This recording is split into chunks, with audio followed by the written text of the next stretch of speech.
ఎటువంటి నొప్పైనా సర్జరీ లేకుండా Indo British advanced pain clinic. Hi అండి, welcome to Telugu one news. నేను రూపానాదెల్ల. తెలుగువారి ఆత్మగౌరవాన్ని నిలబెట్టడమే లక్ష్యంగా నందమూరి తారక రామారావు గారు స్థాపించిన తెలుగుదేశం పార్టీ ఆవిర్భవించి శుక్రవారం నాటికి అంటే మార్చి 29 సరిగ్గా 42 ఏళ్ళు. ఈ 42 ఏళ్లుగా ఎన్ని ఆటుపోట్లు ఎదుర్కొన్నా తెలుగువాడి వేడికి అండగా దండగా దక్షతగా నిలిచిన party Telugu Desam party. Telugu Desam party Telugu ప్రజల ఆత్మగౌరవానికి సాక్షిభూతం. దేశాన్ని ఏకపక్షంగా పాలిస్తూ రాష్ట్రాల హక్కులు కాలరాస్తున్న కాంగ్రెస్ పార్టీకి ప్రత్యామ్నాయంగా ఆవిర్భవించిన తెలుగుదేశం ఆవిర్భావంతోనే సంచలనం సృష్టించింది. తెలుగువారి ఆత్మగౌరవం ఢిల్లీలో తాకట్టు పెడుతున్నారని గర్జించి పార్టీని స్థాపించిన నందమూరి తారక రామారావు పార్టీని స్థాపించిన 9 నెలల్లోనే అధికారంలోకి తీసుకొచ్చారు. పార్టీ ఆవిర్భవించిన 9 నెలల స్వల్ప వ్యవధిలో అధికారాన్ని చేజెక్కించుకున్న తెలుగుదేశం పార్టీ అప్పట్లో దేశవ్యాప్తంగా సంచలనం సృష్టించింది. ప్రతిసారి ముఖ్యమంత్రులను మార్చే కాంగ్రెస్ తీరును ఎండగడుతూ ఎన్టీఆర్ చేపట్టిన చైతన్య రథయాత్ర నభూతో నభవిష్యతి. 1982 మార్చి 29న పార్టీని ప్రకటించారు తారక రామారావు గారు. ఎన్టీఆర్ చైతన్య రథం బయలుదేరగానే తెలుగుదేశం పార్టీకి బ్రహ్మరథం మొదలైంది. పల్లెలన్నీ ఆయన వెంట కదిలాయి. ఎన్టీఆర్ ఎక్కడికెళ్ళినా జన నీరాజనమే. ఇసుక వేస్తే రాలనంత జనమే. గ్రామాలు గ్రామాలే ఆయనకు జై కొట్టాయి. ముందు లీడర్లెవరూ ఆయనకు మద్దతుగా నిలవలేదు. రాజమండ్రిలో గోరంట్ల రాజేంద్ర ప్రసాద్ తమ్ముడు పార్టీ జెండా కట్టారు. కడియంలో వడ్డీ వీరభద్రరావు సభ్యత్వ పుస్తకాలు పట్టుకొని రాజ్దూత్ బండి మీద తిరిగారు. బూరుగుపూడి పెందుర్తి సాంబశివరావు పార్టీ జెండా ఎత్తారు. ఇలా ఒక్కొక్కరు అన్నగారికి తోడయ్యారు. మండు వేసవిలో అన్నగారి పర్యటన సాగుతున్న జనజాతర ఆగలేదు. ఆయన ప్రత్యర్థులు మాత్రం సినిమా ఆకర్షణగానే భావించారు, అలాగే వ్యాఖ్యానించేవారు. వేషాలు వేసుకునే వాళ్లకు ఓట్లు పడతాయా అంటూ అవహేళన చేశారు. ఎన్టీఆర్ పర్యటనకు ఆటంకాలు కల్పించారు. వసతి దొరకకుండా చూసేవారు. అయినా అన్నగారి జోరు తగ్గలేదు. అప్పుడు ఏ బండికి చూసినా తెలుగుదేశం పిలుస్తుంది రా కదలిరా స్టిక్కర్లే. వేలాది మంది కార్యకర్తలే సొంత డబ్బులతో జెండాలు కొని మోశారు. చైతన్య రథంపై నుంచి కాకి డ్రెస్లో ఎన్టీఆర్ మాటల తూటాలు ఉర్రూతలూగించే ప్రసంగాలకు జనాలు ఫిదా అయ్యారు. చైతన్య రథయాత్ర సాగుతుండగానే ఎన్నికలు వచ్చేశాయి. కొంతమందిని ఎన్టీఆర్ పిలిచి టికెట్లు ఇస్తానంటే వద్దని కాంగ్రెస్ తరపున నిలిచారు. అలాంటి వారిలో నీరుకొండ నారయ్య చౌదరి, రాయవరం మునసబు ఉండవెల్లి సత్యనారాయణమూర్తి లాంటి నేతలు ఉన్నారు. ఎన్నికలు ముగిశాయి. అయినా కాంగ్రెస్ నేతలకు దింపుడు కళ్ళెం మాస చావలేదు. సినీ గ్లామర్కి ఓట్లు పడవని వారికి నమ్మకం. అమ్మ బొమ్మకే ఓటేస్తారని వాళ్ళ విశ్వాసం. కౌంటింగ్ మొదలైంది. సాయంత్రం మొదటి ఫలితం షాద్ నగర్ కాంగ్రెస్ గెలిచింది. కాంగ్రెస్ శ్రేణులు ఉత్సాహంగా ఉన్నారు. రేడియో వార్తల్లో ఫలితాల సరళి వెల్లడవుతుంది. ఒక్కో జిల్లా వారీగా వరుసగా ఆధిక్యతలు చెబుతూ వస్తున్నారు. జిల్లాలకు జిల్లాలు తుడిచిపెట్టుకుపోయాయి. ఎన్టీఓడి దెబ్బకు వేళ్లూనుకున్న కాంగ్రెస్ మహావృక్షాలు కూలిపోయాయి. ఒక్కో నియోజకవర్గం ఆధిక్యతలు చెబుతుంటే జనం స్పందన, జేజేలు, ప్రత్యర్థుల ఆహాకారాలు, ఆర్తనాదాలు. ఎన్టీఆర్ ప్రభంజనాన్ని, ఈ రీతి విజయాన్ని వారు ఊహించలేదు. దాదాపు అర్ధరాత్రికే 3/2 పైగా స్థానాలు కైవసం చేసుకుంది తెలుగుదేశం పార్టీ. డాక్టర్లు, ఇంజనీర్లు, లాయర్లు, పట్టభద్రులు, బడుగు బలహీన వర్గాలకు చెందిన కొత్త రక్తం రాజకీయాల్లో అరంగేట్రం చేశారు. ఆంధ్రప్రదేశ్ ఫలితం అప్పుడు దేశవ్యాప్తంగా పెను సంచలనం.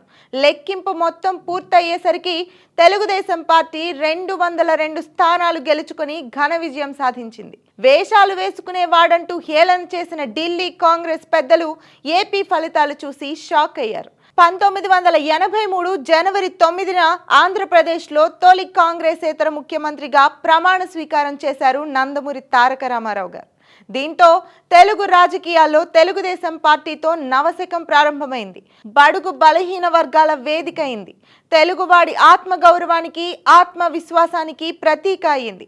1983లో దేశం మొత్తం మీద 544 లోక్సభ స్థానాలకు గాను 400 స్థానాలను గెలుచుకున్న కాంగ్రెస్ హవా కొనసాగుతుంటే ఆంధ్రప్రదేశ్లో మాత్రం తెలుగుదేశం పార్టీ ఘన విజయం సాధించింది. అప్పటి లోక్సభలో ప్రధాన ప్రతిపక్షమైంది.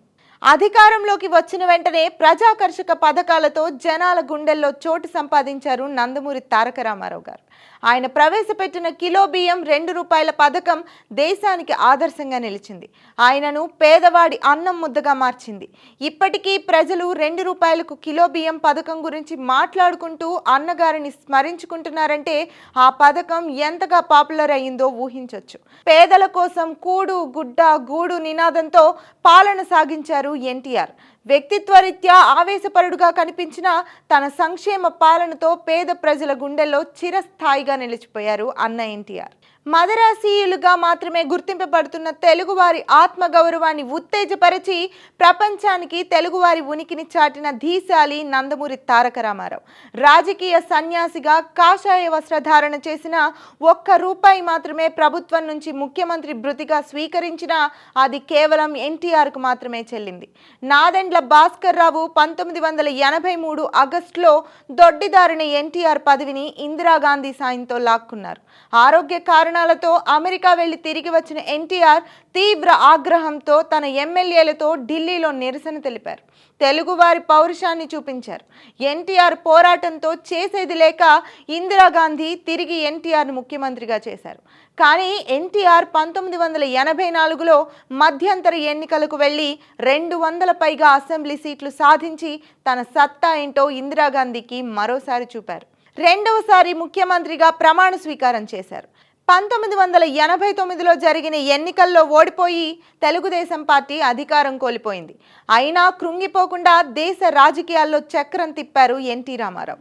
దేశంలో కాంగ్రెస్కి వ్యతిరేకంగా ఉన్న ప్రాంతీయ పార్టీలని జాతీయ పార్టీలను ఒకతాటిపైకి తెచ్చారు.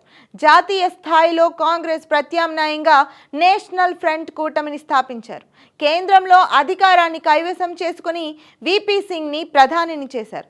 నేషనల్ ఫ్రంట్కు చైర్మన్గా వ్యవహరించారు ఎన్టీఆర్. 1994లో తెలుగుదేశం పార్టీ తిరిగి అధికారంలోకి వచ్చింది. రామారావు మూడవసారి ఆంధ్రప్రదేశ్ ముఖ్యమంత్రిగా ప్రమాణ స్వీకారం చేశారు.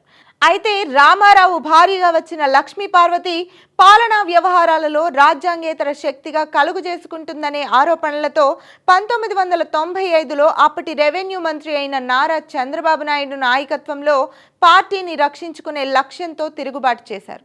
అధికారాన్ని దక్కించుకున్నారు. అత్యధిక మంది ఎమ్మెల్యేలు చంద్రబాబు నాయుడుకి మద్దతు ప్రకటించడంతో ఎన్టీ రామారావు అధికారం కోల్పోవలసి వచ్చింది. 1995వ సంవత్సరంలో ముఖ్యమంత్రిగా బాధ్యతలు చేపట్టిన చంద్రబాబు 2004వ సంవత్సరం వరకు ముఖ్యమంత్రిగా కొనసాగారు.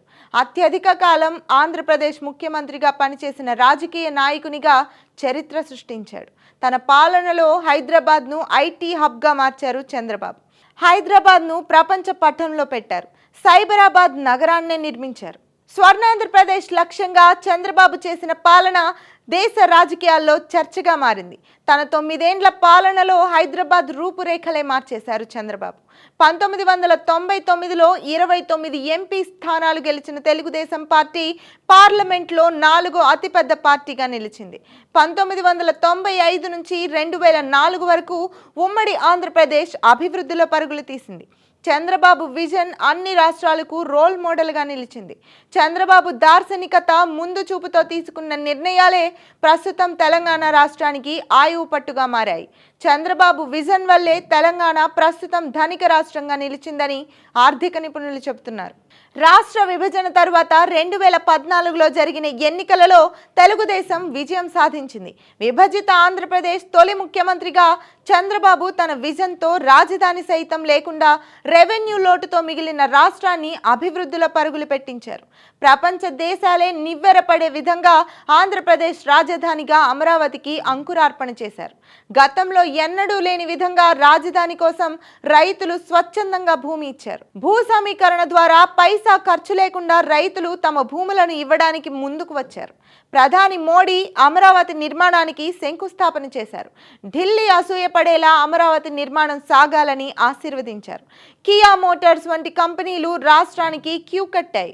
ఈజ్ ఆఫ్ డూయింగ్ బిజినెస్ లో రాష్ట్రం వరుసగా 3 సంవత్సరాలు దేశంలోనే ప్రథమ స్థానంలో నిలిచింది. 2019 ఎన్నికలలో తెలుగుదేశం పార్టీ పరాజయం పాలైంది. వైసీపీ అధికారంలోకి వచ్చి జగన్ ముఖ్యమంత్రి అయ్యారు. రాష్ట్రంలో తెలుగుదేశం పార్టీని సమూలంగా తుడిచిపెట్టేయడమే లక్ష్యంగా జగన్ ఈ 5 ఏళ్లలో చేయని ప్రయత్నం లేదు. తెలుగుదేశం నాయకులు కార్యకర్తలపై వేధింపులే లక్ష్యంగా ఆయన పాలన సాగింది. సిల్క్ కేసు అంటూ చంద్రబాబును సైతం అక్రమంగా అరెస్ట్ చేశారు. అయితే తెలుగుదేశం పార్టీ అన్ని అడ్డంకులను అధిగమించి చెక్కు చెదరకుండా నిలిచింది. ఎన్టీఆర్ ఆశయాలు, ఆలోచనలు, విధానాలకు అనుగుణంగానే పనిచేస్తోంది. ఇనుమడించిన ఉత్సాహంతో రానున్న ఎన్నికల్లో విజయం సాధించి అధికార పగ్గాలు అందుకోవడానికి ఉరకలేస్తోంది. ప్రజల అభిమానమే ఆయుధంగా అడుగులు వేస్తోంది.